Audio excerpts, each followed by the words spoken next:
Bonjour et bienvenue à La Sinfonietta, 20 ans déjà. Aujourd'hui, nous parlons d'ancrage dans la région. Pour y arriver, La Sinfonietta se dote d'une identité visuelle, compte sur un public et des partenaires qui lui font confiance et enfin, elle s'appuie sur d'excellents musiciens. Nous rencontrons donc aujourd'hui 3 complices de la première heure, Mme Marie-Claude Chenet, M. Gaëtan Saint-Arnaud et M. Bruce Murchison. Bonne émission!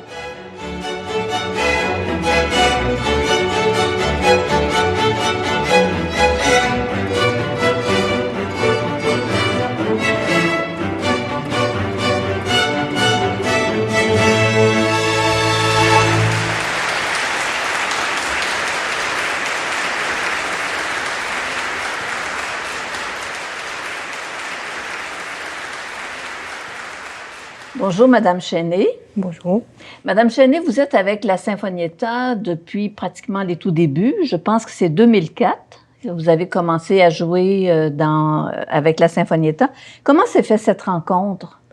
Moi, j'ai vu une annonce dans le journal qui demandait des musiciens de soutien pour l'ensemble des premiers violons. Puis là, j'ai été passer une audition chez Marie. Puis Marie a dit « T'es assez avancée pour jouer dans la Sinfonietta ». Fait que j'ai embarqué là. Vous avez fait tout de suite le passage à la Sinfonietta. Ouais. Vous avez commencé à jouer du violon. Comment c'est arrivé, ça, cette aventure-là? C'est à l'âge de 39 ans. Moi, j'ai fait de la musique quand j'étais enfant. De 7 ans à 10 ans, j'ai appris le piano. Puis plus de musique après ça, tout le reste. À partir de 39 ans, j'ai un violon dans un marché aux puces qui était accroché au mur, qui m'a harcelé pendant une semaine. Là, je suis allée l'acheter, j'ai essayé de jouer toute seule, rien à faire. Je me suis payé des cours, puis là, ben... Là, la passion a commencé. Oui, là, c'était le fun, là. OK. Parce qu'au départ, c'est le violon qui vous attirait, je comprends, là. L'instrument qui était sur le mur, oui, lui, m'a attiré. Et après un certain temps, vous avez passé du violon à l'alto. Il y a une raison pour laquelle vous avez fait ce changement-là? Ça, c'est il y a 3 ans. C'est Bruce qui m'a fait essayer son alto, puis la vibration, c'est vraiment vibrant comparé à un violon, j'ai trouvé, là. OK. Est-ce que vous pouvez nous expliquer, bon, je vois bien là, qu'il y en a un qui est plus petit que l'autre. Ça, c'est le violon. Oui. Ça, c'est l'alto. Oui. Et quelles sont les autres différences entre ces deux instruments-là? Bien, il y a les cordes qui sont pas les mêmes. Le violon, c'est la plus petite corde, mi, la, ré, sol. Puis l'alto, on a une corde plus basse, le do. OK. OK. Et ça se joue avec les mêmes clés? Ça prend un clé de sol que j'avais appris petit enfant. Oui, quand on fait des cours à la petite école, là, on apprend la clé de sol. Oui. Ça, c'est la clé de do. OK. Et le passage, visuellement, ça se fait bien? C'est pas trop pire? Ben, moi, ça a été difficile. OK, peut-être l'âge, je sais pas, là, mais j'ai trouvé ça... c'est comme une langue seconde. Oui. Fallait toujours que je traduise dans ma tête. Puis ça a été long. Je me suis mis en immersion totale. J'ai lâché le violon pendant ces 3 ans-là. Puis là, OK. Là, maintenant, vous pouvez passer d'une langue à l'autre. j'ai pas... Est-ce que vous pourriez nous faire entendre les 2 instruments pour qu'on saisisse bien la différence entre les deux? Le violon... Alors, vous nous faites les notes. La petite corde mi.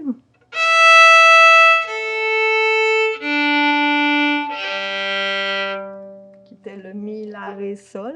OK. Puis l'autre commence au la, ré, sol, mi.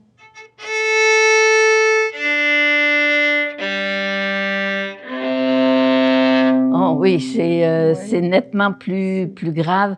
La caisse de résonance est plus grosse, puis ça résonne, là, ça... OK. Puis dans un ensemble, est-ce que ça a un rôle... est-ce qu'ils ont un rôle différent? Bien, l'alto, il y a un rôle d'accompagnateur, premièrement. Mais Okay. il fait comme le lien entre le violon et le violoncelle. Ça fait un équilibre, là.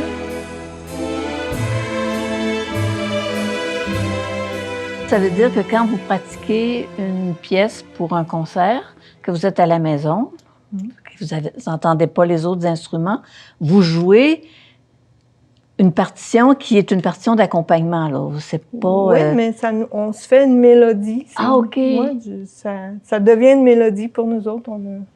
OK. C'est aussi... vous entendez le reste de la musique dans votre tête? Assis dans l'orchestre, on est vraiment dans le milieu. On a les violoncelles, les violons. Là, on est vraiment... J'ai joué mon premier violon, deuxième violon. Puis là, je suis à l'alto, là, puis je trouve vraiment que la place de l'alto est... OK. Donc, c'est un coup de cœur. Vous êtes arrivé là un peu, ben, pas par hasard, mais vous avez... maintenant, là, c'est vraiment ce que vous aimez jouer. Quand vous jouez dans un ensemble, c'est l'alto. Oui, puis mon tempérament qui veut pas briller, là, qui veut aider les autres à briller. C'est vraiment ma place, l'alto. Je suis bien là. Ben, tant mieux. Maintenant, j'aimerais ça qu'on aborde un autre aspect de votre relation avec la Sinfonietta. Vous êtes graphiste. Oui. Et vous avez créé, je cherchais le terme adéquat, vous avez créé le logo de la Sinfonietta. Je me demandais, quand on vous a demandé, j'imagine que c'est Mme Lénès qui vous a demandé de créer le logo, c'est comme ça que ça s'est passé? Oui. Ça fait longtemps, là, ça date de 2007. Oui, c'est ça, mais je ne sais pas si l'affiche est arrivée avant le logo, je ne sais pas. OK.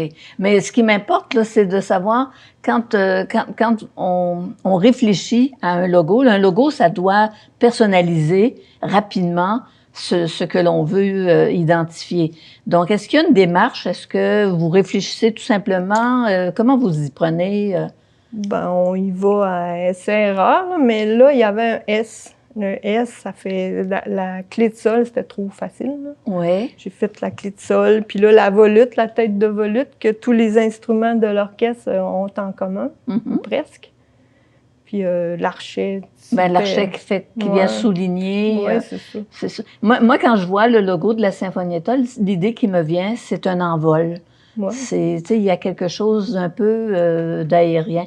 Et vous avez aussi fait, je pense, toutes les affiches de la Sinfonietta. On les a d'ailleurs exposées ici dans notre décor. Est-ce qu'il y en a une que vous aimez particulièrement? Moi, il y a celle de Noël Pop, là, mais il y a l'autre aussi en haut, là, le cinéma. Ah oui, c'était les musiques de films, le concert sur les musiques de films. Oui, c'est mes deux préférés, ceux-là. Ils sont plus vivantes, je ne sais pas. Mais ça aussi, quand on fait une affiche, vous pensez au thème du concert, vous avez des éléments, des incontournables, ça prend les musiciens, mais après ça, vous réfléchissez à partir du thème. Ben, c'est facile les affiches parce que la musique, ça m'inspire. Puis je faisais comme si j'étais la cliente. Quand on est graphiste, on a nos clients, mais là, c'est moi la cliente. Fait que c'était tellement facile. Puis les membres du CA étaient toujours contents. Fait que... Je voulais aussi vous demander, vous avez participé à, pour ainsi dire, tous les concerts de la Sinfonietta. Vous êtes là quand même depuis fort longtemps. Est-ce que vous avez encore le tract? Oui. Oui? La première pièce du concert. OK. D'ailleurs, on va regarder un extrait du concert que vous avez, auquel vous avez participé, Joyeuse Halloween, où vous avez un chapeau qui a été remarquable et qui a été remarqué et qu'on s'aperçoit bien que vous avez une formation aussi en graphisme. Alors, on va regarder un petit extrait de ce concert.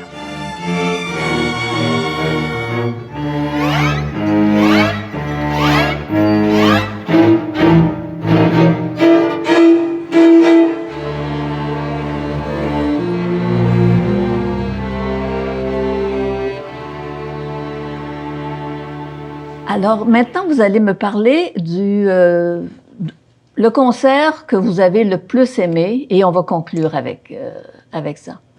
La musique russe au carré 150.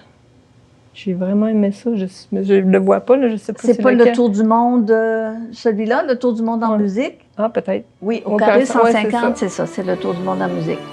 Mais le meilleur moment de la Sinfonietta, c'est quand je suis arrivée à la première pratique. Puis que j'ai entendu tous les instruments qui se réchauffaient, qui s'accordaient. Là. Ah là, ça, c'était mon coup de cœur. En fait, vous êtes faite pour jouer dans un orchestre. Vous aimez ça oui, plus que de jouer seul à la maison. Vous jouez seul à la maison, bien sûr, parce que vous devez pratiquer puis entretenir constamment votre adresse, là, je vais dire ça ainsi. Mais ce que vous aimez, c'est jouer avec d'autres, c'est partager l'ensemble des sons. Oui, bon. Alors, je comprends qu'on va pouvoir vous voir encore longtemps à la Sinfonietta. Tant que mes doigts vont me le permettre. Oui, bon. Bien, merci de nous avoir accordé cet entretien et merci de nous avoir initiés à l'alto. Je pense que ça peut donner le goût à d'autres de pratiquer cet instrument. Merci beaucoup. Bien, merci à vous. Bonjour, M. Saint-Arnaud. Bonjour, Mme Barriot. Alors, vous êtes une personne bien connue dans la région, surtout pour votre implication dans le domaine de l'histoire. Et vous avez aussi beaucoup travaillé pour les fêtes victoriennes. J'aimerais ça, dans un premier temps, que vous nous parliez un peu des fêtes victoriennes pour qu'on comprenne bien la relation entre les fêtes et la Sinfonietta. En fait, les fêtes victoriennes et la Sinfonietta sont venues au monde presque en même temps. Et moi, dès les premières années, j'ai eu à assumer beaucoup la rédaction de textes pour les fêtes victoriennes et j'en suis devenu rapidement aussi le directeur artistique. Puis, à un moment donné, on cherchait un ensemble musical qui serait capable d'amener un encadrement musical là, haut de gamme, si vous voulez, aux fêtes victoriennes. Puis, comme on connaissait un petit peu la Sinfonietta, on les a approchés. Et là, ils sont venus aux fêtes victoriennes plusieurs années. Et ils venaient interpréter là, les grands classiques de l'époque victorienne, comme par exemple les valses de Strauss, je sais pas, le Danube bleu, la valse des patineurs. Et notre public entendait cet ensemble-là interpréter des airs quand même un peu connus, assez connus. Et à l'extérieur, c'était accessible, c'était beau. C'était bon à entendre et c'était joué par des gens de chez nous, par des gens qu'on connaissait. Alors, c'est sûr que nous, de notre public, on a reçu des critiques absolument dithyrambiques. Les gens adoraient voir cet ensemble-là aux fêtes victoriennes. D'ailleurs, je pense que le premier rendez-vous que vous avez eu ensemble, la Sinfonietta et les fêtes victoriennes, c'était en 2007. Ça a été, je pense, que la première prestation. Je pense que oui. Et si ma mémoire est bonne, à ce moment-là, la Sinfonietta avait interprété plusieurs morceaux sur la pelouse de la résidence du poète Adolphe Poisson, là, qui est sur la rue Laurier, Ouest, là, tout près de l'église. Et c'était dans un décor absolument enchanteur. Cette musique-là qui jouait, les gens avaient adoré. OK. Et vous avez... Bien, ça, j'imagine que comme directeur artistique, pour penser d'aller chercher la Sinfonietta, c'est que vous l'aviez déjà entendu en concert. Vous êtes un amateur de musique. Est-ce que je pourrais dire que vous êtes un fidèle public de la Sinfonietta? Absolument. Pour que je manque un concert de la Sinfonietta, il faut qu'il y ait quelque chose de grave, qu'il faut que j'ai un empêchement important. J'ai assisté à pratiquement tous les concerts depuis les débuts de la Sinfonietta. Et moi, j'ai toujours considéré que c'était quelque chose qui manquait à Victoriaville. La plupart des villes environnantes ont un orchestre symphonique ou des ensembles. Et chez nous, il n'y en avait pas. Et à partir du moment où Marie Lénès a rassemblé ces gens-là qui pouvaient jouer du violon, de l'alto, de la contrebasse, bien, ça fait naître là, cette forme musicale-là, puis ça l'a propagée. Puis moi, je pense que ça l'a comblé un manque important.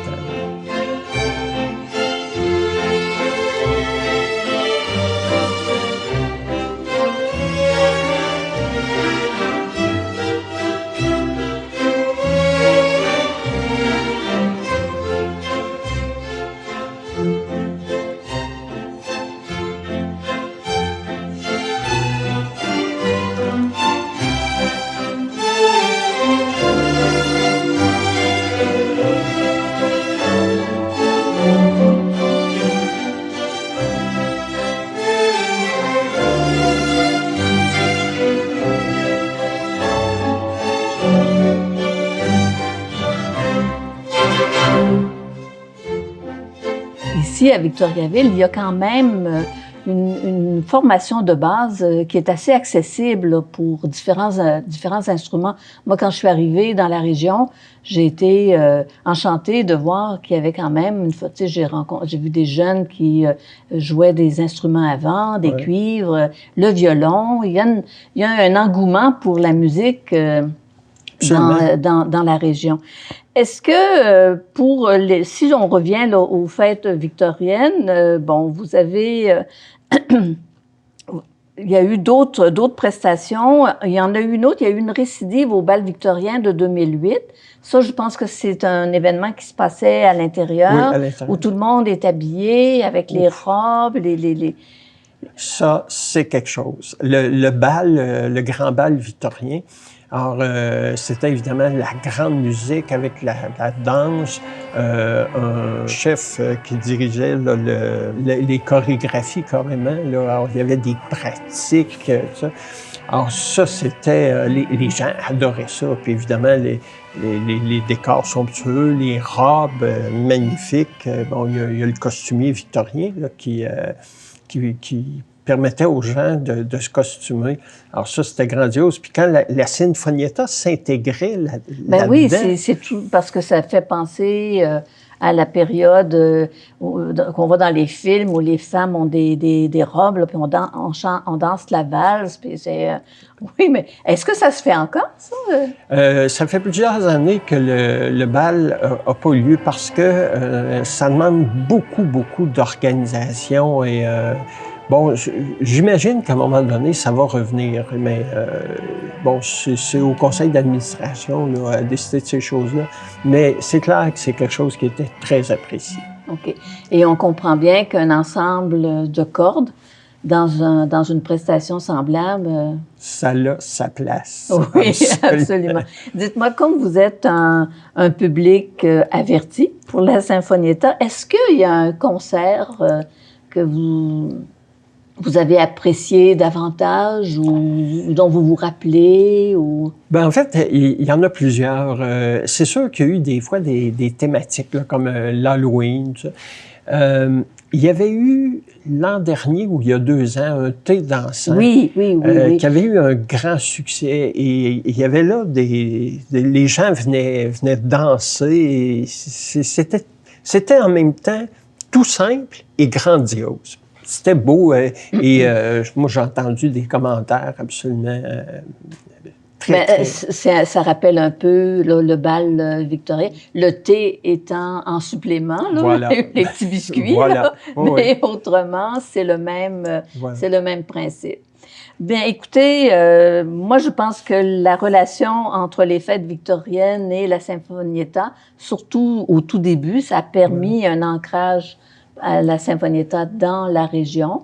Alors, je vous remercie beaucoup pour cette initiative et je vous remercie d'être venu en témoigner. Merci C'est un beaucoup. grand plaisir. Merci beaucoup.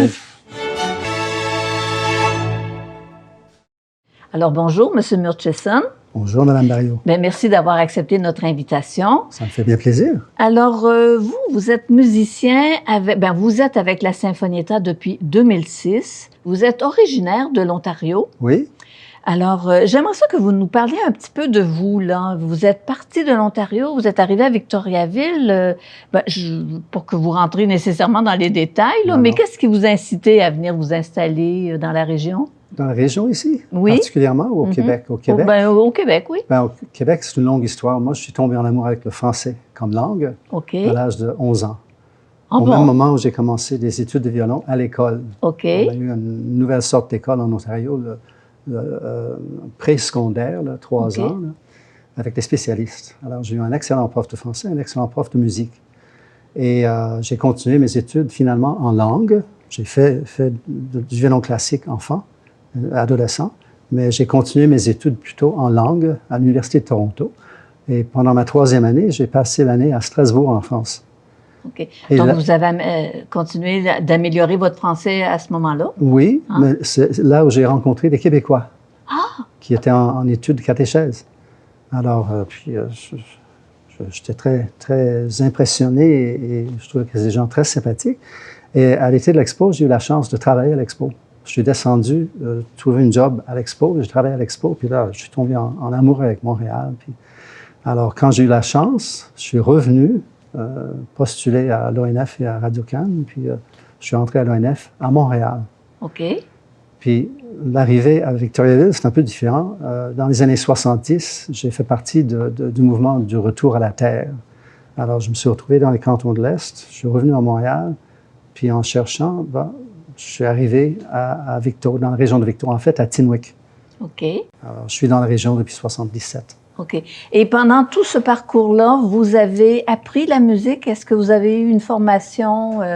J'ai eu une formation d'à peu près 6 ans en privé. Quand j'étais jeune, à partir de 11 ans, et OK.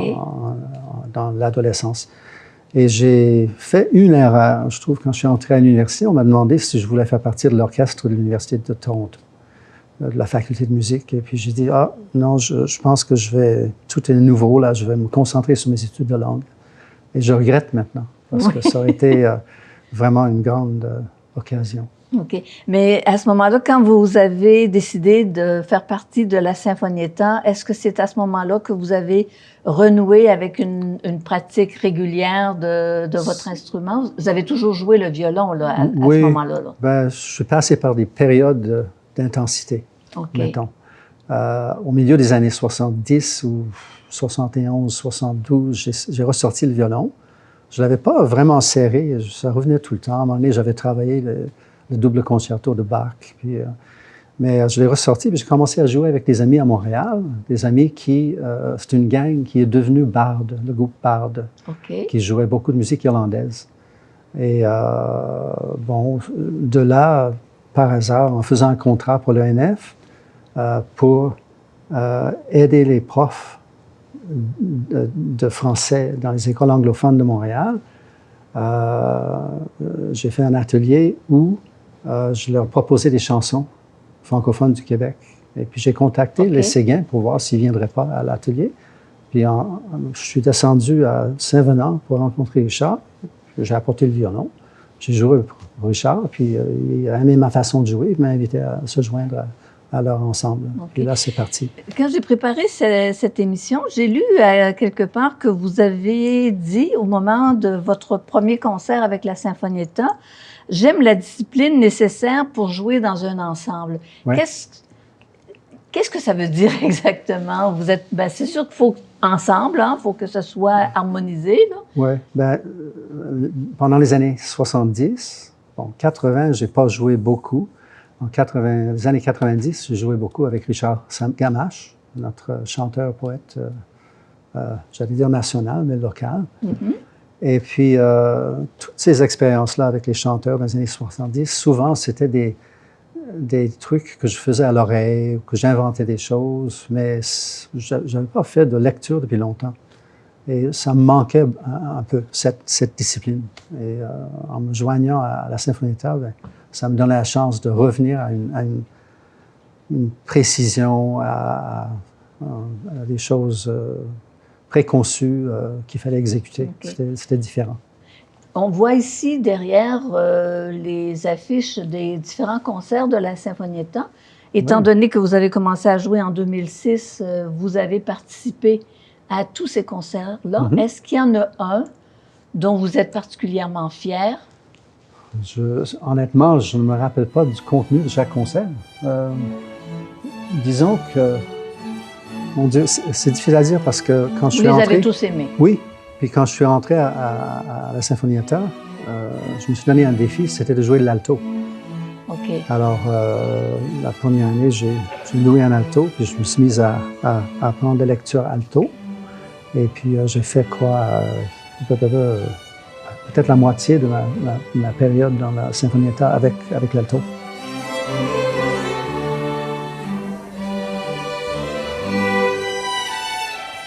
Écoutez, on va s'arrêter là parce que vous nous avez réservé une belle surprise.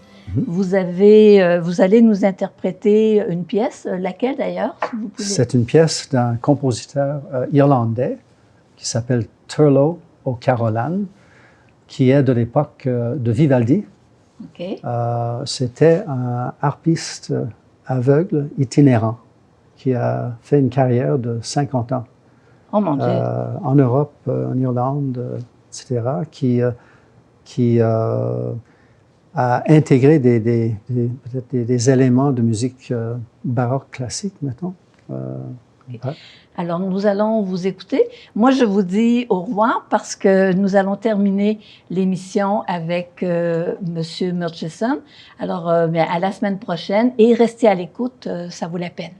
Merci. Merci.